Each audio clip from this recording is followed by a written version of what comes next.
E aí, programador, seja bem-vindo ao Desbugando. Nesse episódio, a gente vai falar sobre React Native. Eu sou o Leonardo Scorza, do One Bit Code. E aí, pessoal, eu sou o Jackson Pires, da Vídeos de TI, e hoje eu vim para aprender. Fala, meus caros. Aqui é Lucas Caton, do site Lucas Caton. Todo mundo tem um site, eu quero Criativo falar, esse site. É o mesmo. Para o pessoal não esquecer, né? React Native é uma tecnologia bem em alta, né? Como a gente falou no episódio passado, lá já esteve mais em alta, né? Agora estão surgindo outras vertentes aí para concorrer com ele, né? Mas é uma tecnologia bem em alta aí, sendo usado por muitos apps famosos como Uber Eats, né? Facebook Ads, Discord também, né? Uma coisa legal, só entrando já no mérito aqui, que eu li que o Discord, 98% do código que eles usam para React Native é o mesmo para iOS e para Android, né? Que é uma coisa bem incrível. E vocês, o que vocês acham aí do React Native? O que você acha, Lucas? Você acha que continua no hype, ou vai diminuir, ou só vai aumentar? Cara, eu acho que tá no hype, porque a galera ainda tá falando e ainda tá melhorando. A tecnologia como um todo ainda evolui bastante, né? Mas ao mesmo tempo ela tá ficando mais estável, o que é ótimo, né? Tem mais empresas apoiando o projeto e tá ficando mais maduro o projeto. Então acho que isso é uma coisa boa também. E, cara, Legal. eu curto muito o React Native, acho que tem muito potencial pra muito mais do que ainda já tem hoje. Eu também. Eu demoro um pouquinho para entrar nas tecnologias assim, eu tento evitar os super hypes, mas o React Native ele se mostrou bem estável e agora eu estou investindo bastante tempo aí para aprender mais e mais sobre ele e criar coisas com ele, né? E você, Jackson, o que você ouve aí do React Native? O que você acha sobre isso? Então, cara, assim como você, eu na maioria das vezes fico observando alguma tecnologia. Uma vez ou outra eu até provo, né, daquela tecnologia, entro ali no hype, dependendo do que eu esteja passando. Mas no caso específico do React Native, eu fiquei observando ele durante um tempo, né? E agora eu vi que o pessoal, como até o Lucas falou, a coisa está mais madura e, assim, tem uma boa aceitação no mercado como um todo, né? Então, acho que, assim, tá bom para quem ainda não conhece, não usou, dar os primeiros passos, né? Já tem muita coisa, como foi falado, madura. E quando a gente pega nessa fase, né, mesmo que não é o início de tudo, ainda está muito bom para você conhecer tudo, né, aprender ali. A coisa ainda é embrionária, né, está começando, apesar de ter 2, 3, 4, 5 anos. Quando ela se mantém no mercado, quando ela está madura, aí sim é interessante da gente, de repente, se aprofundar e conhecer mais um pouquinho. Legal.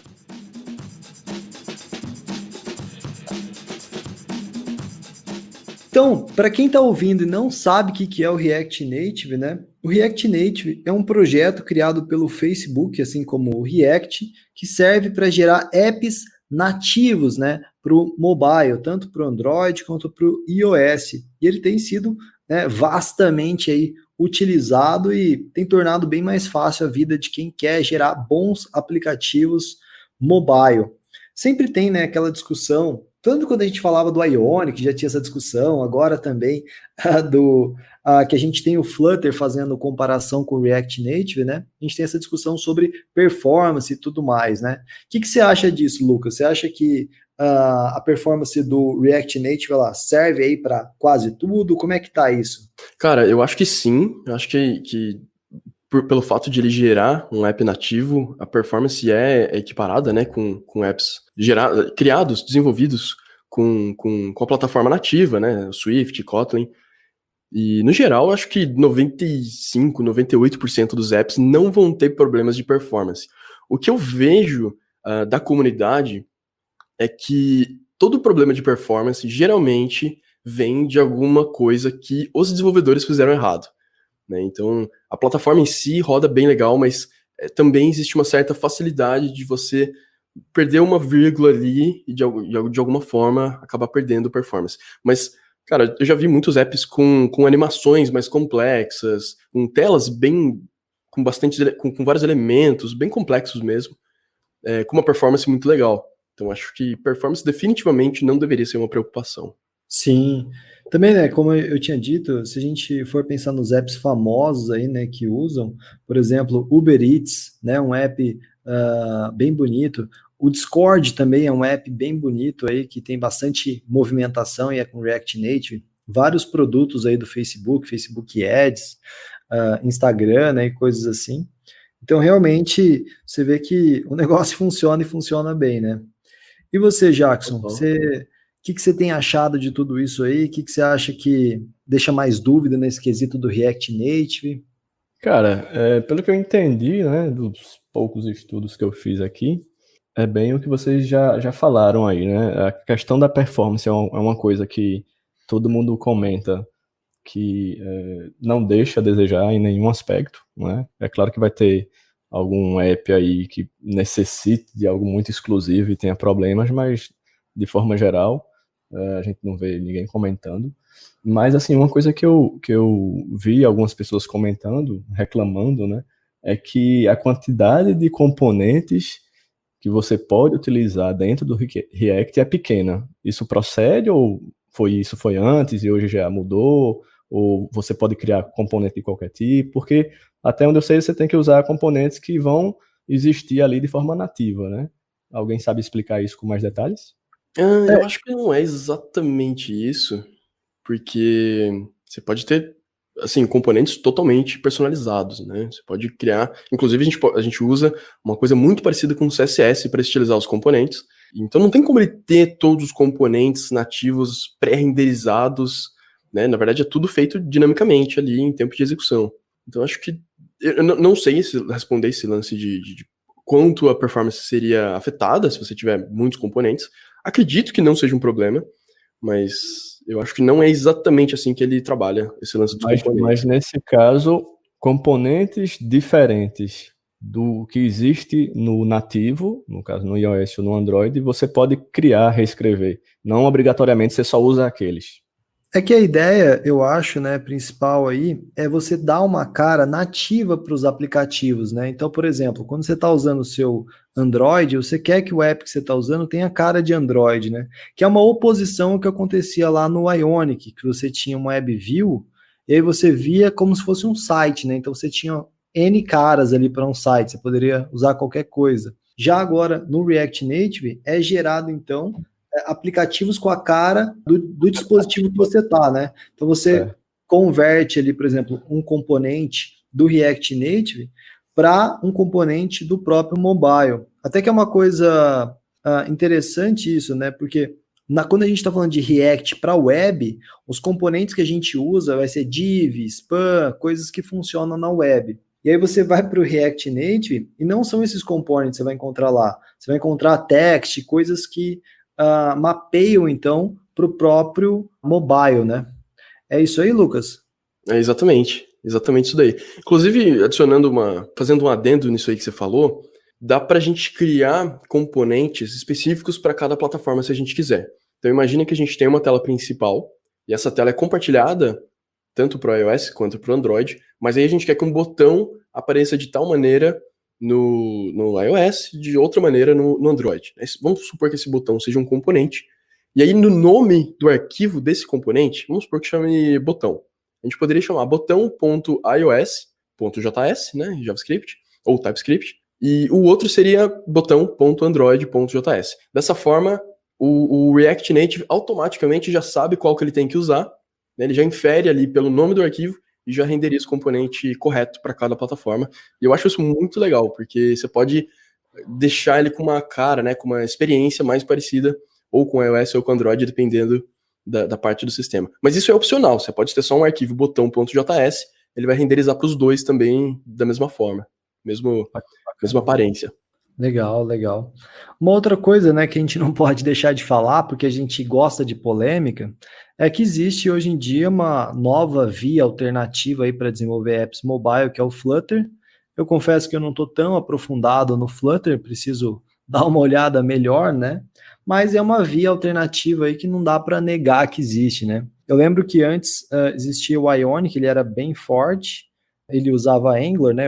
Ainda existe o Ionic, claro. E aí surgiu o React Native, né? Trazendo então uma oposição entre os dois. E o React Native hoje é bem mais popular, se a gente for ver o número de apps.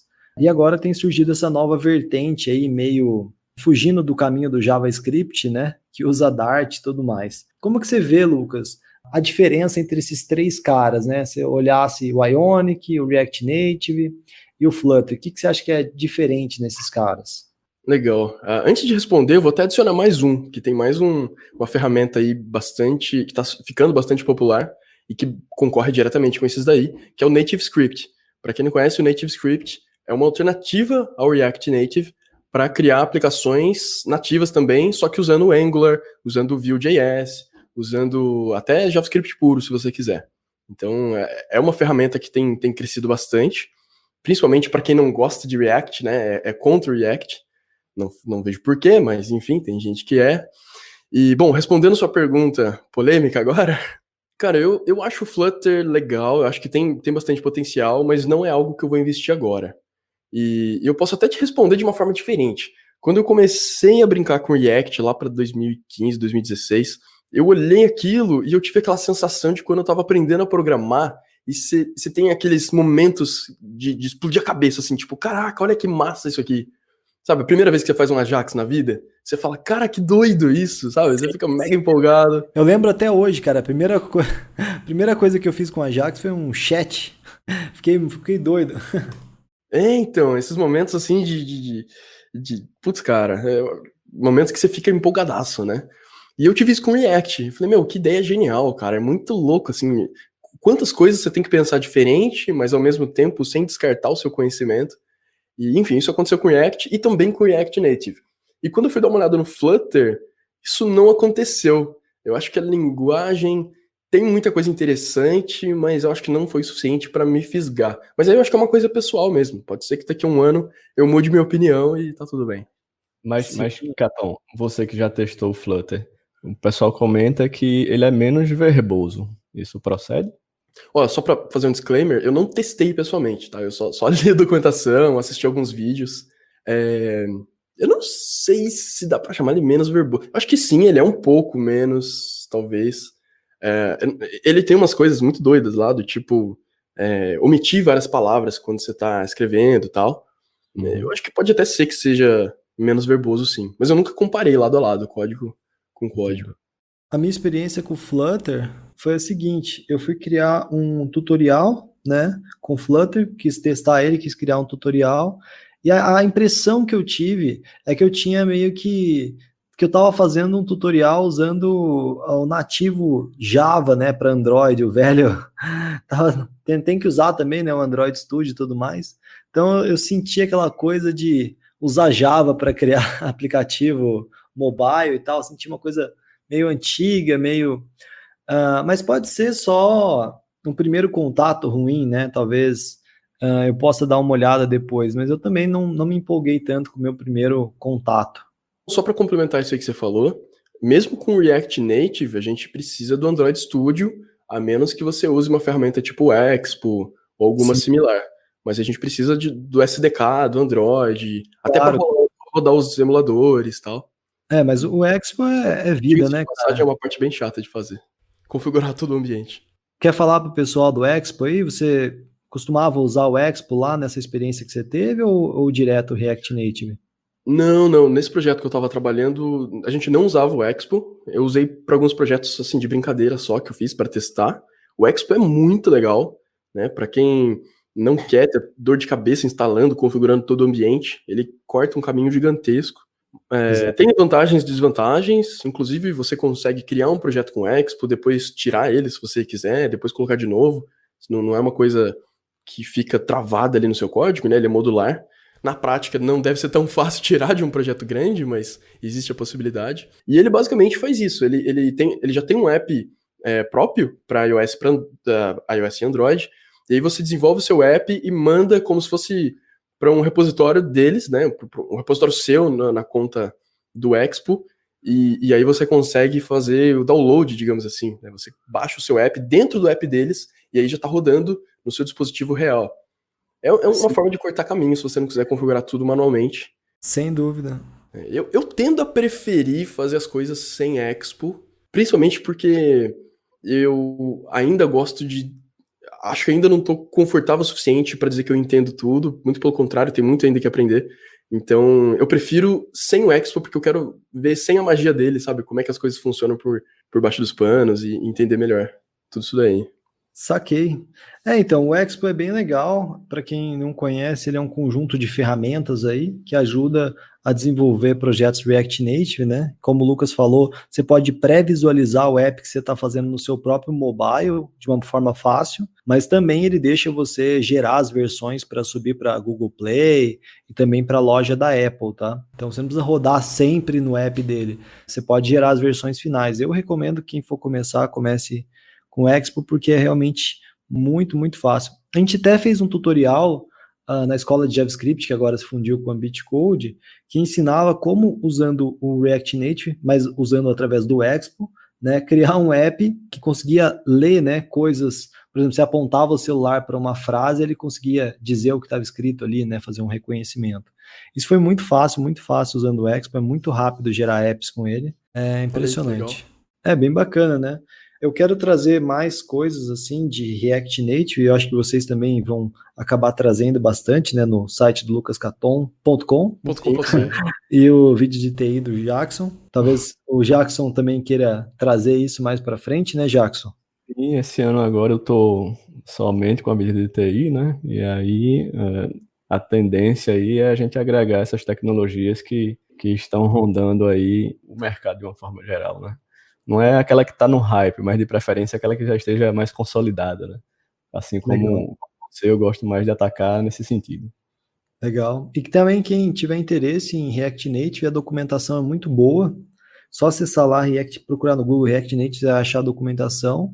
Lá tem todo o passo a passo para você dar o start, criar o teu próprio projeto e ver. Até recomendo, faz isso, entra lá, vê um projetinho, né? Segue lá, gera o seu primeiro Hello World e depois comenta, né? Para a gente saber pelos canais aí do nosso Desbugando, né? Se você estiver vendo pelo YouTube, comenta aí no YouTube. Pelo podcast também você pode mandar mensagem para a gente, né? A gente vai sempre deixar o link. Lembrando agora que a gente tem um site, né? Que é o desbugandopodcast.com. Então, se você entrar, vai cair na página do podcast, onde você vai poder ouvir tudo, né? E agora a gente já está na maior parte das plataformas aí, né? Spotify, na Apple e tudo mais.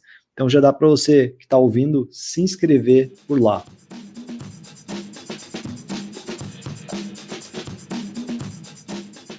Mas e aí, resumindo, vale a pena começar então com o React Native? Ainda dá tempo ou o hype já acabou? Não, claro, dá tempo, com certeza. Tem muito. A tecnologia tem muito para crescer ainda e dá pra gente crescer junto. Vale muito a pena investir para aprender, sim. Quem sabe não aparece aí um appzinho da Vídeos de TI feito com React Native para consumir algumas coisas que a gente, alguns materiais, né? De repente a gente cria um negócio desse e coloca tudo no mesmo pacote. Legal. E Lucas, me fala uma coisa. Você que está aí na Austrália, cara, que a gente sabe que é um mercado forte também de tecnologia, né? Como é que estão as vagas de React Native? Você vê bastante coisa aí, vê bastante meetup, evento, como é que tá? Cara, estão bombando as vagas, estão bombando. Acho que provavelmente é uma das tecnologias que mais contrata hoje, tanto React quanto React Native. E meetups, é o único meetup que eu vou hoje em dia é um de React. Basicamente, eu nem o de Ruby eu tenho ido mais, apesar de gostar, mas o único que eu vou hoje em dia é um específico de React e tem vários, tem bastante.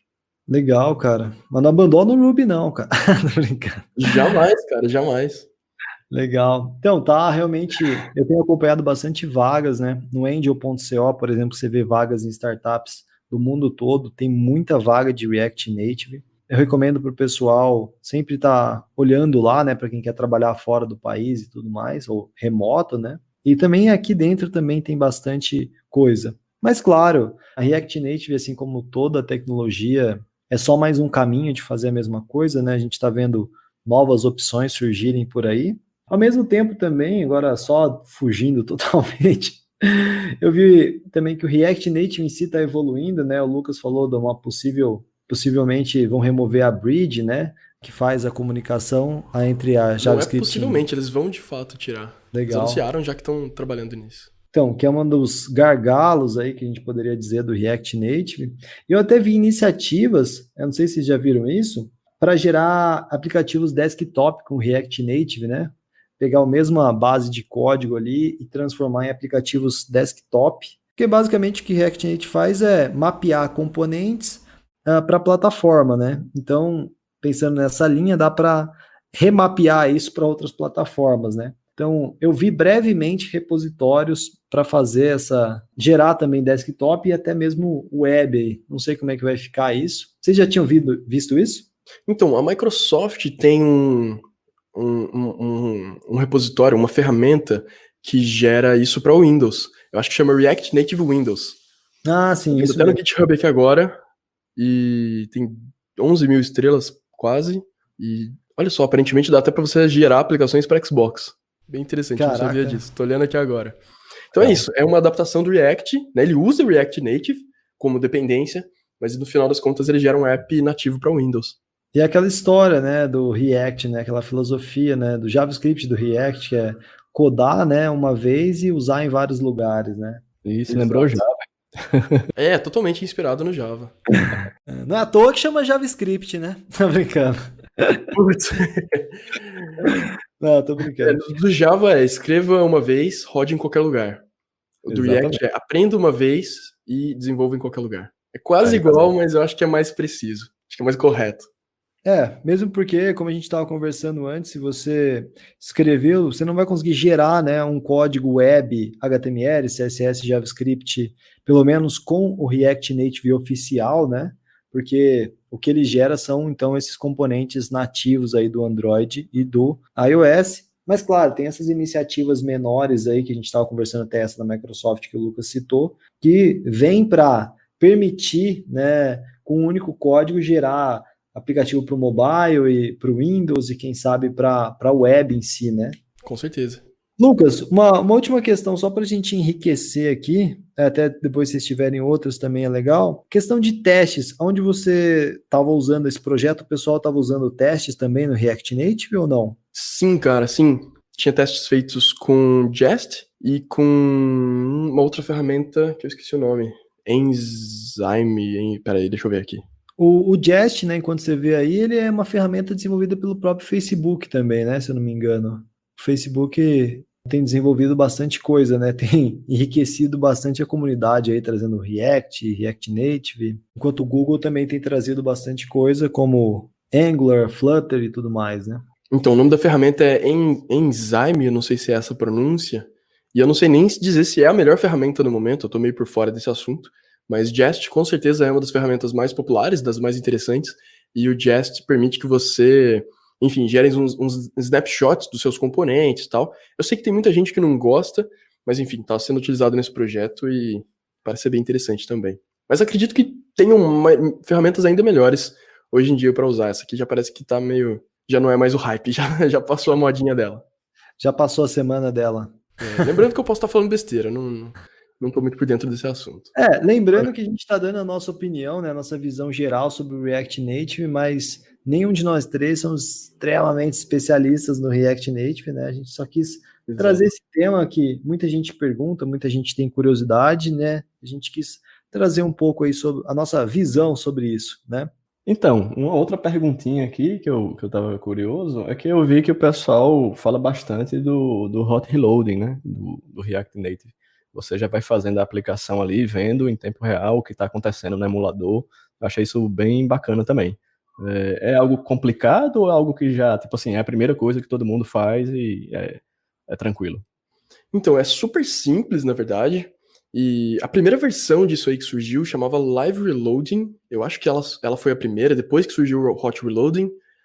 E o Live Reloading é isso aí que você falou, né? Quando você tá escrevendo um código e salva, ele recarrega automaticamente ou a página, se for React Web, ou a aplicação, se fosse React Native. Depois surgiu o Hot Reloading, que era uma evolução que fazia, não só, ele atualizava os arquivos, mas ele não perdia o estado da aplicação.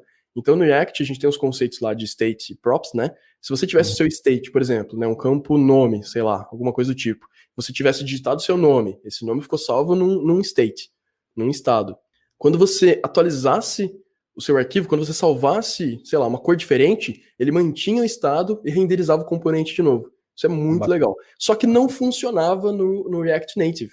E aí eles juntaram essas duas tecnologias, o Live Reload com o Hot Reload, e desde o React Native 0.61, se eu não me engano, eles criaram o Fast Reloading, que é a versão que une os dois e que funciona em todos os cenários, web, native, e mantém o estado, e atualiza quando você salva o arquivo, faz tudo isso junto, do jeito certo. Enfim, o Facebook refez isso aí do zero e ficou, putz, animal. Ficou tão animal e os caras estavam tão confiantes que agora ele vem ativo por padrão. Você criou um app, ele já tá ativado, você não precisa fazer nada. Bom demais. Muito boa essa explicação, hein, Lucas? Parabéns. Valeu. Então, palavras finais do Jackson aí sobre esse tema. Vamos lá. Então, eu acho que uma coisa que você falou aí em algum momento desse episódio foi sobre a documentação, né? Eu acho que qualquer pessoa que esteja escutando o podcast pode dar os primeiros passos justamente indo na documentação e fazendo lá, que geralmente os exemplos que tem, eu acredito que, como você falou, a documentação é muito boa. Então, como um bom programador, a gente tem que comer documentação, né? Então, todo mundo falou aqui, e eu assino embaixo que o React Native é uma coisa que a gente deve sim conhecer, aprender, não tá mais no hype e tá bombando, então é bom a gente estar por dentro e ir pro lado da documentação inicialmente é a coisa certa a fazer, com certeza. Boa. Concordo 100%, cara. Meu, se você não conhece ainda tanto React quanto React Native, vale a pena dar uma olhada. Tem conteúdo no Bambit Code, tem conteúdo no meu site, Lucas Caton também. Inclusive, eu fiz um jogo da velha, mas não é para React Native, é para React Web. É um joguinho meio bobo, mas ficou legal. Depois dá uma olhada lá. E o Jackson também vai começar a fazer conteúdo nesse sentido. Então, além da documentação, tem mais 3 sites extras aí para você consultar também. Legal. Então é isso, galera. Se você gostou desse episódio, deixa o like, passa pro amiguinho se inscrever também, não esquece de mandar pra galera. Esse podcast tá só começando, a gente tem muita coisa legal para criar e eu espero que você continue com a gente nessa jornada. Deixa um comentário aí se você estiver vendo no YouTube, dizendo, né, quais temas você quer que a gente fale aqui do mundo da programação, tá?